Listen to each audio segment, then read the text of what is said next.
بسم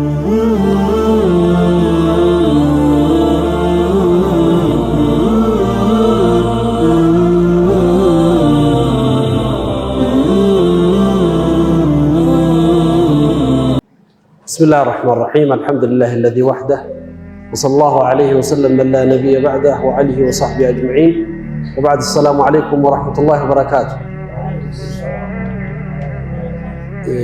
الحمد لله እንግዲህ አላህ Subhanahu Wa Ta'ala ተውፊቁን ሰጥቶ ረመዳን ጋር ከሚገናኙት እንዲያደርገን እንግዲህ ረመዳን ዋዜማ ላይ ያደረሰን ጌታ የረመዳንን ጾም ከሚጾሙት ከሚጠቀሙት ያደርገን። ያው ዛሬ ስለተገኘን የዛሬ 5 ቀን ረመዳን ደርሳለን ማለት አይደለም፣ ተውፊቅ ይፈልጋል።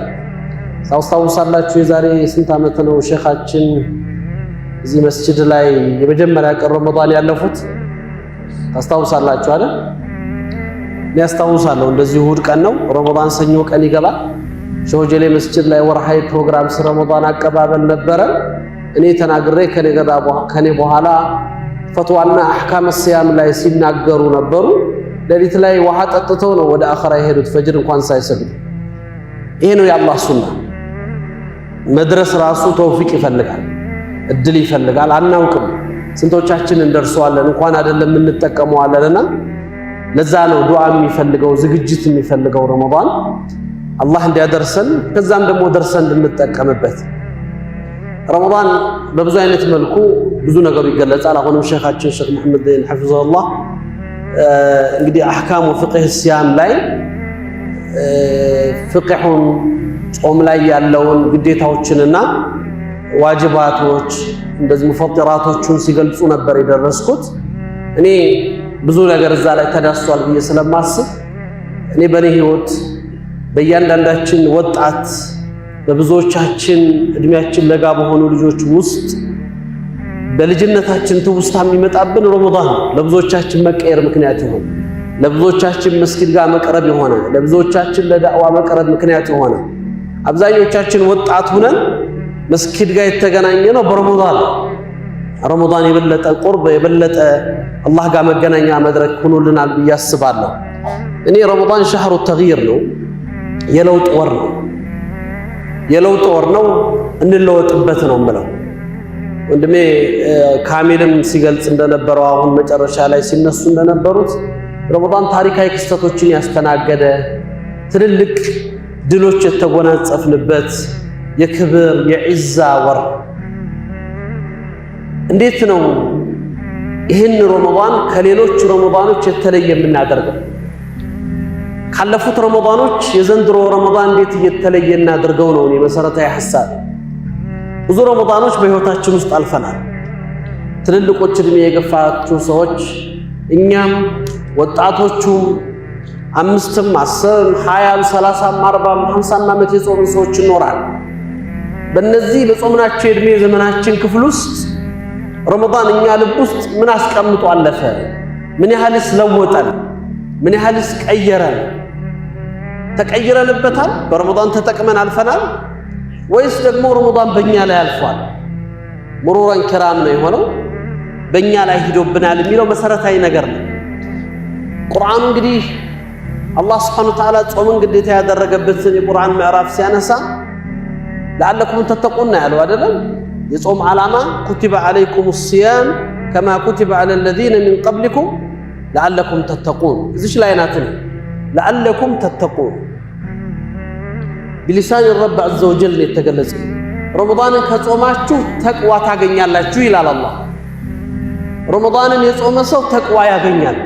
ረመዳንን የጾመ ለዚህ ነው من صام رمضان إيمانا واحتسابا ያሉት ነብዩ ሰለላሁ ዐለይሂ ወሰለም በእምነት ወይም በኢማን አላህ ዘንድ ሰዋብን ፈልጎ ግዴታዎቹ ላይ በመቆም ጾም የአላህ ብቸኛ ከገለጻቸው ኢባዳዎች ውስጥ አሶሙ ሊ ወአና አጅዚ ቢሂ ነው አይደለም? ይሄ ሐዲስ ይገርመኝ ነበር። ማለት ምን ማለት ነው? ሶላቱ የሱ አይደለም? ሐጁ የሱ አይደለም? ዘካው የሱ አይደለም? ምን አደርጋቸው ኢባዳዎች ሁሉ የአላህ አይደሉም? ለምንድነው ጾምን ለይቶ አላህ አሶሙ ሊ ጾም ለኔ ነው አለ። ዋጋውንም እኔ ብቻ ነኝ የምከፍለው አለ። ምን ይመስላችኋል? ምክንያቱ ወላሂ በጣም ብዙ ከሚገርሙኝና ራሴ እንድጠይቅ ከሚያደርጉኝ ሐዲሶች ነበርና አንድ ተፍሲር ግን እንድቆም አደረገኝ። ሙሐመድ ሙተወሊ ሸዕራዊ ረሕመቱላህ ዐለይህ ስለዚህ ሐዲስ የሚገርም ትንታኔ ተሰጡ ሰማቸው። አንድ ጊዜ ለምንድነው አላህ አሶሙ ሊ ያለው? ለምንድነው ሶላት የኔ ነው ሐጅ የኔ ነው ያላለ ወይም ዘካ የኔ ነው ያላለ? የሚገርም ነገር አቀረቡ። ሰው ለጣዖት ይሰግዳል፣ ሰው ለታቦት ይሰግዳል፣ ሰው ለሰው ይሰግዳል። ሶላትን ለአላህ የሚሰግደው አለ፣ ለጣዖቱ የሚሰግደው አለ፣ ለድንጋይ የሚሰግደው አለ፣ ለሰው የሚሰግዳል። ሰደቃንም ሲሰጥ ለሰው ብሎ የሚሰጣል፣ ለሌላ ነገር ፈልጎ የሚሰጣል፣ ለጣዖቱ የሚሰጣል፣ ለባዕድ አምልኮ ብሎ የሚሰጣል፣ ለሁሉም ነገር ይሰጣል። በጃሂልያ ዘመን ሐጅም ታውቃላችሁ አይደለም? ሙሽሪኮቹም እኮ ጧፍ ያረጉ ነበር። ሁሉም ነገር ለሌላ ሊደረግ ይችላል ጾም ሲቀር። ጾም ካላህ ውጭ ለማንም መሆን አይችልም። ለማን ልታደርገው ትችላለህ? ለአንድ ሰው ብዬ ለአንድ ንጉስ ብዬ ልጾም ብለህ ብትጾም አንተን መቆጣጠር ይችላል? ሽንት ቤት ገብተህ እኮ ውሃ ጠጥተህ ትወጣለህ ጾመኛ ነኝ ብለህ። እንዴት ያውቃል? ማን ተከታትሎ ሊይዝህ ይችላል? ማን ያህል አንተ ግጥም አድርገህ በልተህ አፍህን ጠራርገህ ጾመኛ ነኝ ብለህ ወጥተህ ብትቆም መስጂድ ነው ያለው፣ ጾመኞቹ ጋር ነው የተሰለፍከው። ማን ያህል ማየት ይችላል? ለሰው ላድርገህ ብለህ ልታደርገው የምትችለው ኢባዳ ነው አይደለም? ሶላት እያየህ ለሰው ትሰግድለታለህ፣ ሰው እያየህ ለሰው ትሰጥለታለህ፣ ሌሎችም ነገሮችን ታደርጉ ትችላለህ። ጾም ግን አትችልም ከአላህ ውጭ። አላህ ብቻ ነው የሚያይህ። በአንተና በአላህ መካከል ብቻ ነው ያለው ጉዳይ። ጠዋት ከቤትህ ቁርስን ግጥም አድርገህ ወጥተህ ሙሉ ቀን መስጊድ ነህ ጾመኛ ነኝ ብትል ከአንተን ከማመን ውጭ ምን አማራጭ አለን እኛ? የለም እኮ አላየንህ። የሚያይህ አላህ ብቻ ነው። ለዛ ነው አላህ ስብሓነሁ ወተዓላ አሶሙ ሊ አለ። ለኔ ነው የሚጾመው ጾም አለ አላህ። ለማንም መሰጠት አይችልም ጾም ለአላህ ካልሆነ በስተቀር። ወአና አጅዚ ቢ ለዛም ነው ዋጋውንም እኔ ነኝ የምከፍለው አለ። ብዙ ጊዜ ጾም ሶላት የማይሰግዱ ሰዎች ረመዳን ሲገባ ጾም ይጾማሉ አይደለም? ጾም ላይ ይገኛሉ ምናምን። አሁን እነዚህ ሰዎች ጾመኛ ተብለው አላህ ዘንድ አጅር የሚያገኙ ሰዎች ናቸው? የረሃብ አድማ የሚመታው ሰው ጾመኛ ነው? እንደ ልቡ እያወራ እንደ ልቡ እያማ እንደ ልቡ እየተናገረ የሚጾመው ሰው ጾመኛ ነው? አይደለም፣ አይሆንም። ለዛ እኮ ነው ኢነል ጀና ፊ ባቡን ረያን የድኹሉ ቢሂ ሳኢሙን የተባለው ጾመኞች ብቻ የሚገቡበት ከነስሙ ረያን ነው፣ ልቅ ነው። በዱንያ ላይ ለአላህ ስትል ተከልክለሃል፣ እዛ የሚከለከል ነገር የለም ላንተ። ሁሉ ነገር ይከፈታል። አይነ ሷኢሙን ተብለው ይጠራሉ ነው ያሉት ነብዩ ሰለላሁ ዐለይሂ ወሰለም። ጾመኞች የት አሉ? የረሃብ አድማ የመቱ አይደሉም። ተርበውና ተጠምተው ያሉ ሰዎች አይደሉም። አይናቸው የጾመ፣ አካላቸው የጾመ፣ ልባቸው የጾመ፣ ለአላህ ራሳቸውን የሰጡ። ይሄ ነው ጾም ሚስጥሩ። ለዛ ነው ለአላህ ተብሎ የሚጾም ጾም ነው። ለዚህም ነው አላህ ለዓለኩም ተተቁን። ምክንያቱም ትልቁ የተቅዋ ድልድይ ነው። አላህን እንጂ ማንንም ማትፈራበት በጾም፣ አላህን እንጂ ማንንም ማትታዘብበት በጾም። እሱን ፈልገህ ነው፣ የእሱን ምህረት ከጅለህ ነው፣ እሱን ማግኘት የእሱን ዋጋ ፈልገህ ብቻ ነው። ድልድዩ ነው፣ ወደ ተቅዋ መሸጋገሪያ ድልድይ ነው። ለዚህም ነው አላህ ከጾማችሁ ተቅዋ ታቀኛላችሁ። ግን በዘመናት በጾምናቸው ጾሞች ውስጥ አብዛኞቻችን ጾመን ሩቅ አትሂዱ። የ10 ዓመቱን የ20 ዓመቱን ጾም አትቁጠሩት። አምና ጾም የጾምን ሰዎች ሁላችንም ማለት ይቻላል አብዛኞቻችን፣ ምናልባት ዘንድሮ ሰልሞ አዲስ ጾም የሚጾም ካልሆነ በስተቀር እንደው በትንሹ አምናን ጾመናል።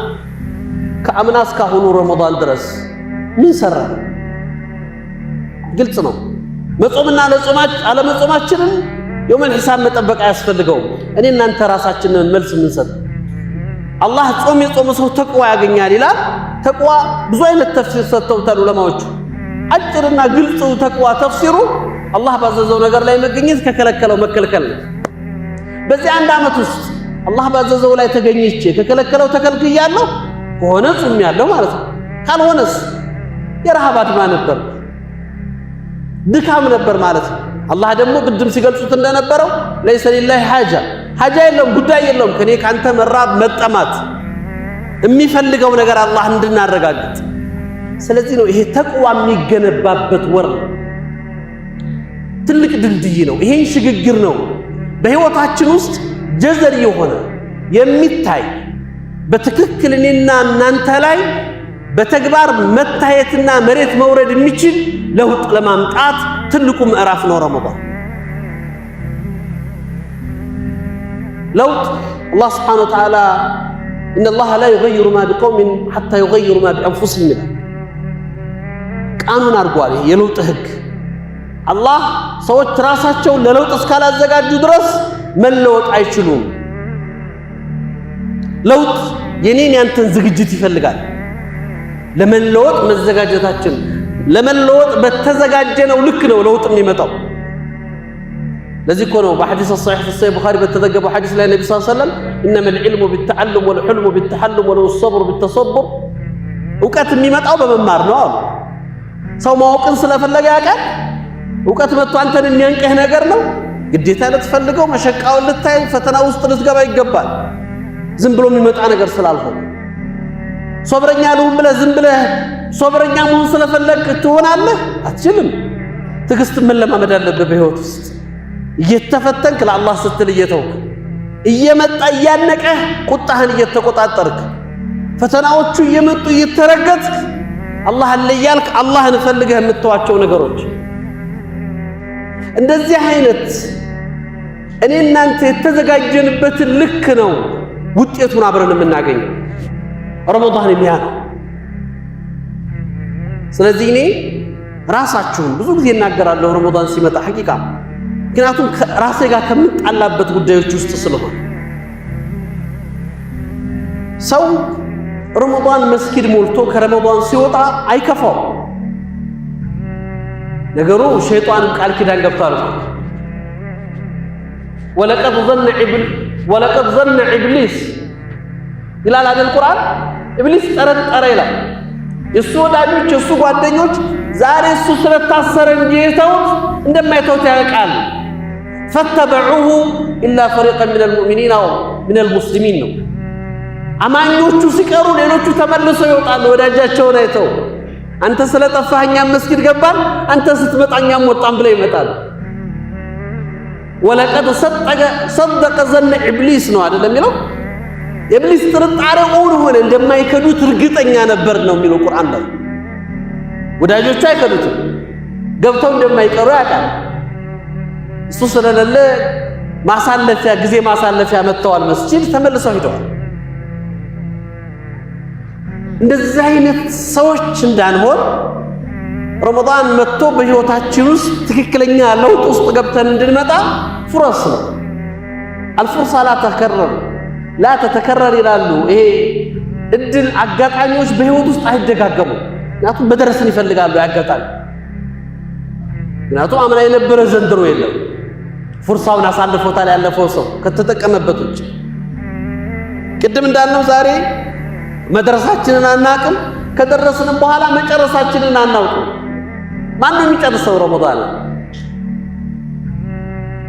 እኔ ሐቂቃ ሰው ልጅ አላህ ድሮ በታሪክ እንድንማር ቁርአን 3/4ኛውን ስትመለከቱት ቀሰስ ነው የሚያወራው፣ ያለፉ ሰዎችን ህዝቦች ታሪክ ነው የሚያወራው። ዛሬ ግን አላህ ይህ ቁርአን ያልገባውን ትውልድ ቁርአን እንዲያናግረው አልፈለገም። ባይህ የምትሰማው ነገር እንዲያናግረህ ፈለገ። እስቲ ተመልከቱ ትናንትና የዛሬ ወር ቱርክ ላይ የደረሰውን አደጋ ምንድነው የሆነው? አስባችሁታል? ከምራችሁ ቆም ብላችሁ አይታችኋል? 1 ደቂቃ ከ26 ሰከንድ የፈጀ የመሬት መንቀጥቀጥ። የመጀመሪያው 1 ደቂቃ ነው፣ ሁለተኛው 26 ሰከንድ ላይ የተቀጠቀጠው። አንድ ጀርመንን የሚያክል ሀገር ነው የወደመው። ጀርመንን የሚያክል ሀገር ወይም ደግሞ የሁለት ሊባኖስን ሁለት የሚያክል ሀገር ብዙ አረባት ሀገራቶች ተጠራቅመው እነሱን የሚያክል ሀገር ከነሙሉ ንብረቱ ነው የጠፋው በአንድ ደቂቃ ከ26 ሰከንድ። እናታችን አይሻ ነብዩ ሰለላሁ ዐለይሂ ወሰለም ጠየቋቸው፣ ያ ረሱላህ መታ ተዘልዘሉ الارض አሉ፣ መሬት መቼ ነው የምትንቀጠቀጠው አሉ እናታችን አይሻ። ነብዩ ሰለላሁ ዐለይሂ ወሰለም መልስ መለሱ፣ عندما يكثر الخبث ቆሻሻው ሲበዛ اذا الا فجارها من ابرارها فاجروቹ ከአብራሮቹ ከኸይረኞቹ ሲበዙ فيقول الله سبحانه وتعالى للارض تزلزلي الله مريتن تنقطقጭ ይላታል። عقابا لهم يا امنا ለሰዎች ቅጣት ነው ይሄ ሲላል تذكرة للمؤمنين وعقابا للكافرين ለአማኞች ማስታወሻ ለካህዲዎች መገሰጫና መቀጫ አድርጎ ነው የሚወርዳት። እዛ ለቁርአን ولنذيقنهم من العذاب الادنى دون العذاب الاكبر لعلهم يرجعون ትንሽ ዋጣታችን ትንሽ አላት አላህ ولنبلونكم بشيء على الله ለአላህ شيء ነው ይሄ ምክንያቱም ሙስተሂል እኮ ነው። አስቡትማ ይሄንን የሚያክል ግዙፍ ሀገር ከ80 ሺህ በላይ ህንጻ እኮ ነው የወደመው። ከ80 ሺህ በላይ ህንጻ ኢትዮጵያ ውስጥ 80 ሺህ አይደለም 10 ሺህ ህንጻ አለ። 80 ሺህ የሚያክል ህንጻ ነው የወደመው በአንድ ደቂቃ ከ26 ሰከንድ። እነዚህ ህንጻዎች ለመገንባት ምን ያህል ዘመናት ፈጅቷል? ምን ያህል ዓመታት ወስዷል? ምን ያህል እውቀት ፈሷል? ምን ያህል ገንዘብ ወጥቷል? አስቡት። هذا سنة الله الله ቅጣት ያርግባቸው። ምናልባት ቱርክ ለዓለም الأمة ለኡመተ الإسلامية ተስፋ ከምንጥልባት ሀገር ውስጥ ናት። ግን አላህ አሳይ ሰዎች ቢማሩበት ብሎ አመጣ ማለት ዱንያ በአጠቃላይ ዝም ብላችሁ ሩቅ አትሄዱች ናት።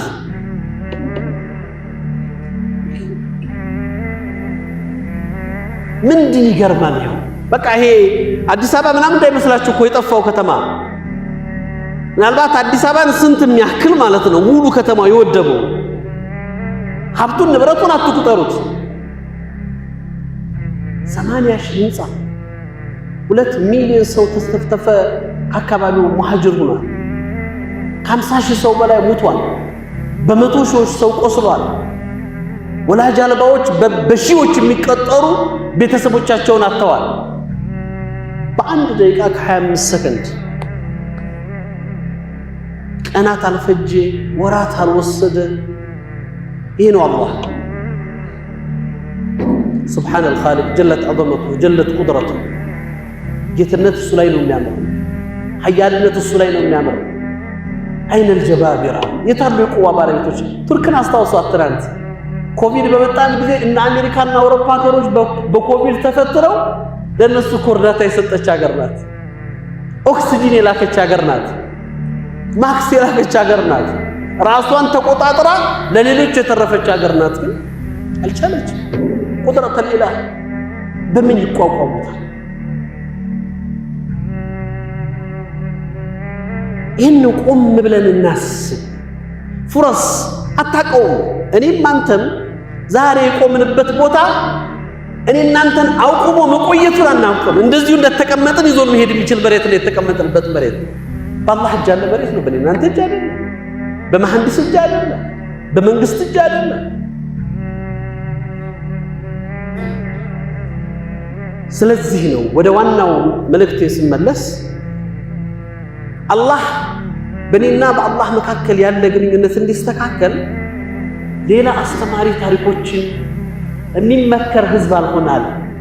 ቁርአን ቀርቶ ሰምቶ ታሪኩን አይቶ ያለፉትን ህዝቦች መመከር አድርገን አስተማሪ አድርገን ቁርአን ላይ ታሪክ አወረድንላችሁ አለ። አላስተማረም። እናንተ ፊታችን መጣ። ግድያውን ፊታችን አመጣ። ወንድም ወንድሙን የሚገልበት ሀገር ነው እኛ ሀገር አይደል? ወንድም ወንድሙን የሚያፈላቅልበት ደም የሚያፈስበት ሀገር እኮ ነብዩ ሰለላሁ ዐለይሂ ወሰለም ወሚን አሽራጥ ሰዓ ከየውመል ቂያማ ምልክቶች ብሎ ከተጠቀሷቸው አንዱ ሰው ለምን እንደተገደለ ሳያቅ ገዳይ ለምን እንደገደለ ሳያቅ ይሞታል አሉ።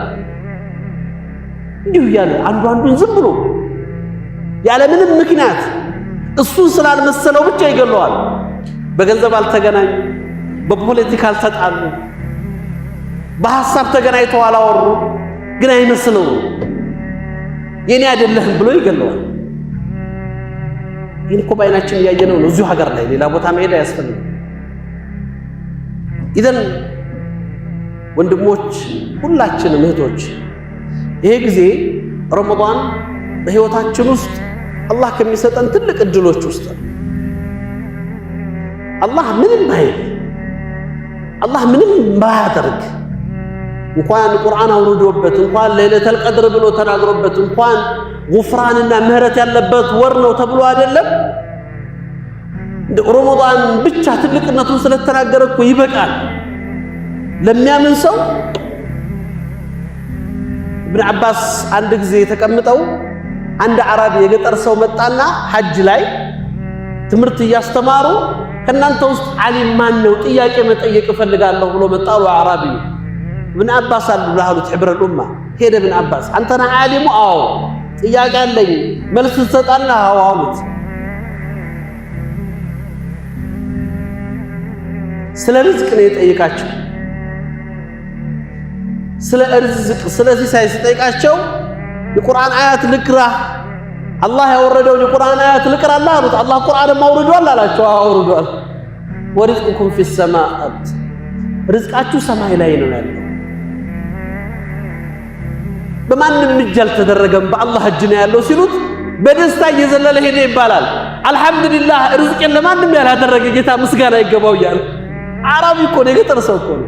እናንተ ጨንቆናል፣ በሰው እጅ መስሎናል፣ በሆነ ሀብታም እጅ መስሎናል፣ በሆነ ባለስልጣን እጅ መስሎናል። የለም ፊሰማ ተደስቶ ከማንም በላይ ረክቶ አላህን አመስግኖ ሄደ። በሚቀጥለው ዓመት ትምህርቱ ጥቦት አልመጣ። ኢብኑ አባስን አገኛቸው። ያ ሐዛ ታስታውሰኛለህ አላቸው። ዓመቱን ሙሉ እሱ ብቻ የሚያገኙ ይመስል እሳቸው ረስተውታል። ማነህ አሉት። አምና መጥቼ እኮ እንዲህ ጠይቄህ ነበር አሉት። አሁንም ትምህርትህን ፈልጌ ነው ስልህ እንግዲያውስ አያቱን ልጨርስልህ አሉት። فورب السماء والأرض ورزقكم في السماء وما توعدون فورب السماء والأرض إنه لحق مثل ما أنكم تنطقون. إيماننا الله رزقاتو سماء لا لمهونو ከምትናገሩት ንግግር የበለጠ እውነት ነው እያለ አላህ ይመላል። ሰውየው አለቀሳሉ። ምን الذي أغضب الحالي ማን ያናሳይ ጌታ ያስቆጣው? እኛ እኮ ሳይምልም ማምነነው ነበር። ሰማይ ነው ርዝቃችሁ ስልም ማምነን ነበር። ማን አስቆጥቶት ነው የማለው አላሉ አዕራቢዩ። ሱብሃንአላህ فقه العربي يا ابن عباس ሌላ ያልገባው ተረዳህ አዕራቢያ ስታቀው አላህ ዝርዝር ነገሮች መንገር እኮ ያስፈልገው ጌትነቱ ብቻ ይበቃል።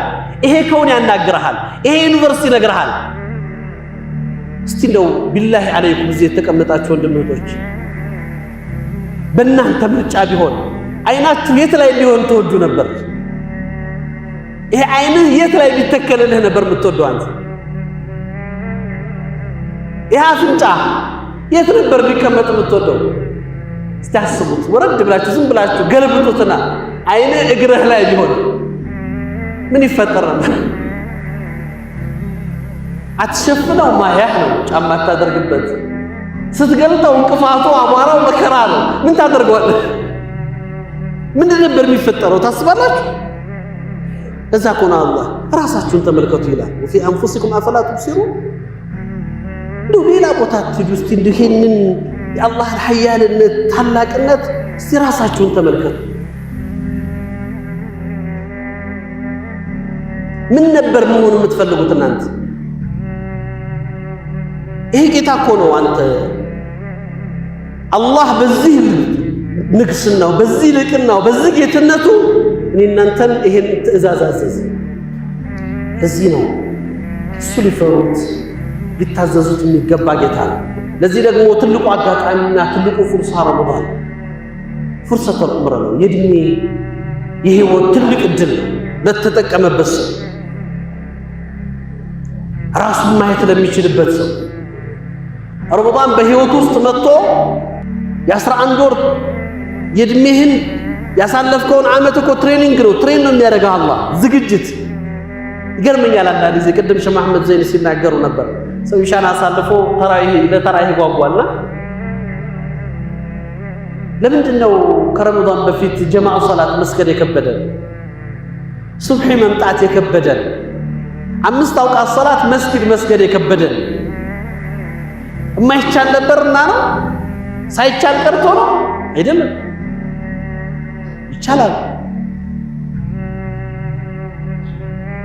ማሳያው ግልጽ ነው። ረመዳን መጣ። ያ ዙሁር ሶላት ጀማዓ መስገድና ወይም በወቅቱ መስገድ የሚገብስደው ሰው ተራዊህ 20 ረካ ይሰግዳል፣ 8 ረካ በጁዝ ይሰግዳል፣ 1 ሰዓት ቁም ያለለት ደግሞ ተሐጁድም ይሰግዳል። ያ ትናንትና ፈጅር መስጊድ መምጣት የከበደው ሰው እኮ ነው። ምን ተለወጠ ዛሬ? ያው ነው። አንተ ነህ ያለው፣ ጊዜው ነው። ምንድነው ምክንያቱ? ይሄ ሌላ መድረሳ ነው። አላህ የሚለን ነገር ወቁት። በፊትም አላህ ያዘዘን ትዕዛዛቶች በህይወታችን ውስጥ ከባድ ሆኖ አልነበረም። ሶላቱ ብቻ አይደለም፣ ሌሎችም ትልልቅ በህይወታችን ውስጥ አክብደን የያዝናቸው ጉዳዮች ከብደው አልነበረም። እኛንን የሰነፍነው የማይቻሉ ሆኖ አልነበረም፣ ይቻሉ ነበር። አየነዋ። ፈጅር የሚከብደው ሰው ተራዊህ መስገድ እንደሚችል ተሐጁድ መስገድ እንደሚችል አይደል? ሳይቻል ቀርቶ ቢሆን ኖሮ እንዴት ተሐጁድን ይሰግዳል? ሰው ይቻሉ ነበር። በህይወታችን ውስጥ አይቻሉም ብለን ራሳችን ላይ ቆልፈን ያስቀመጥናቸው ነገሮች የማይቻሉ አልነበሩም። እኛንን እስላም ያደረግነው እጅ ሰጠን። በዛ ነው ረመዳን ይህን የሚያሳይ። ያ ፈጅሩ ከባድ እኮ አልነበረም። ይኸው ተራዊህም ይሰገዳል። ያ ጀማዓ ሶላት ከባድ አልነበረም። ይኸው ተሐጁድም ይሰገዳል እያለ አላህ ያስተምራል።